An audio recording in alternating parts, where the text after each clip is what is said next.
Ever found something so wrong in Payday that you liked it? Not often it happens for me, but I'm sure there's lots of others that come across some meme or fetish-like creation they end up enjoying.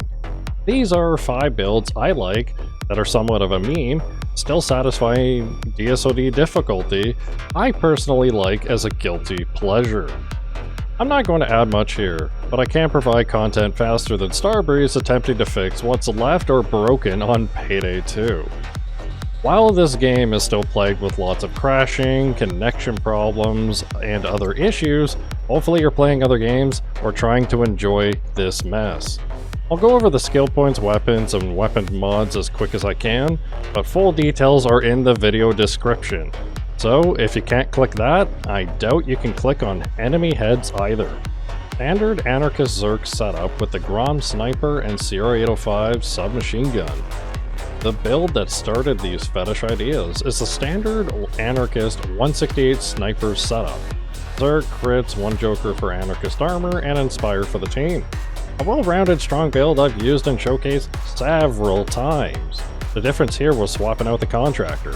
Back then, the Grom was a suitable choice for more concealment for a smaller magazine, which means I could have a better secondary.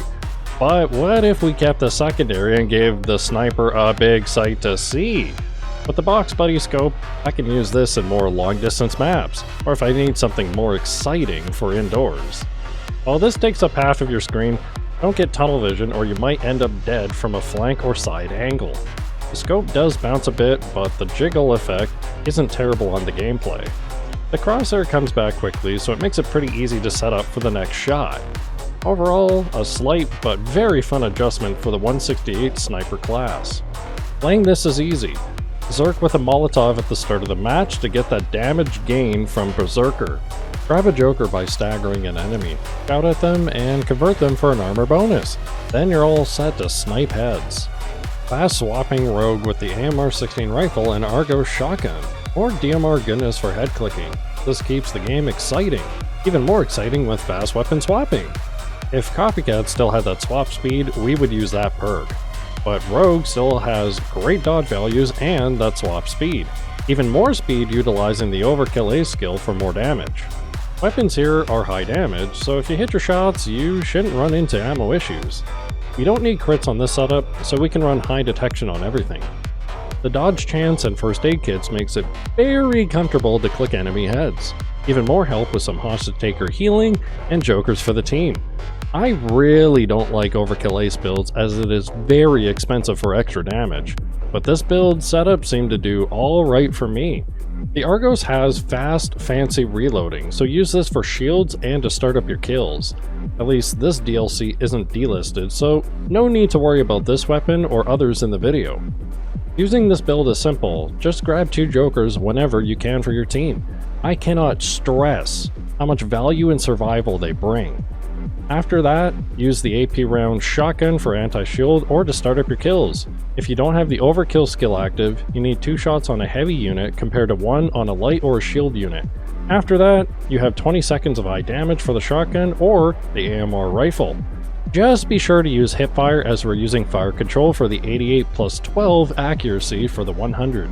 Another thing to note is if you're having issues aiming, the game has an inbuilt crosshair in the accessibility options motion dot right here. Support and DPS crew chief, Akimbo Uzi and Micro Uzi submachine guns. Other players will need the Akimbo crash prevention mod. Otherwise, I blame Starbreeze for not fixing this yet. As for the build, I love the Uzi with the curvy stock. It looks really hot for my eyes. And yeah, you can see right here. Oh, so that's your kink, huh? With Crew Chief, I can provide buffs, support, 2 Jokers, or the ammo bags here. The Uzi did get buffed from the silly DRF changes, but the Akimbo and ammo bags are absurdly strong regardless. The Micro Uzi is a nice backup in case you don't have time to reload or need to farm ammo again if you don't have access to your ammo bag on the map. Since I like support in my builds, Crew Chief does an excellent job providing health, armor, and damage reduction. Even more support by dominating a cop or getting a Civic Tide, or if your team has their own Jokers. In this build, we don't have Inspire. The support is all in the damage and ammo bags, so if a teammate is down, clear the area best you can before throwing yourself down too. Just like the other build, Crew Chief depends on having at least one Joker, otherwise 2 shots to your health and you're dead. So convert 2 cops for yourself, then place ammo on the map whenever you need more ammo for your guns. Keep in mind that Bulletstorm Ace gives infinite ammo for 60 seconds when the last bit of the bag is used. Remind your team that you need that last bit of ammo, or if somebody else brought a commando launcher or a bigger gun to have fun with. Armor with Thrill and Chill, Tempest Rifle, and Jacket's Piece submachine gun. This really is a meme build or a fetish for the KS-12 long silencer. Otherwise, it's easier to call it the hentai silencer. The silencer looks appropriate on the KS-12 rifle, but it looks very out of place on other rifles. While we have the bigger, better suppressor, this attachment makes it look small in comparison. Paired with the Tempest rifle, it's even bigger than the gun. The build isn't entirely optimized either, so there's no passive healing. If you get hit, go to cover to use your 2 seconds of invulnerability, and heal with first aid kits whenever needed. I did offer a Joker on this setup, but up to you if you want to use those points elsewhere. The secondary was another meme choice, the Jacket's Piece. I don't know why the skin attachment increases detection, but we need the crits for low blow A's, so we can apply our own colors instead. So with these 2 guns, we can hip fire and rain down lots of bullets. Sure, another perk would be better, but at least this shows how strong armor with suit can just be. Nothing important to set up with this build, just use healing whenever you need, and play around with cover on the map. End of the day, this build is just a simple double rifle-like setup to utilize crits for your damage.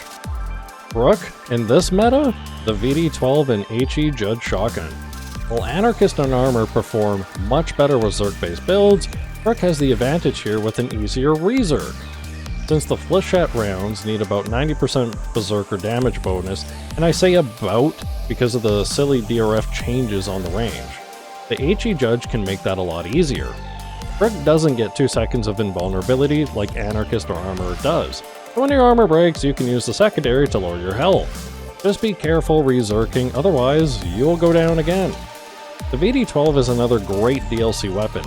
Among other 12 weapon-like AS-12, Rust-12, VD-12, I don't know. Maybe I like the 12 weapons series.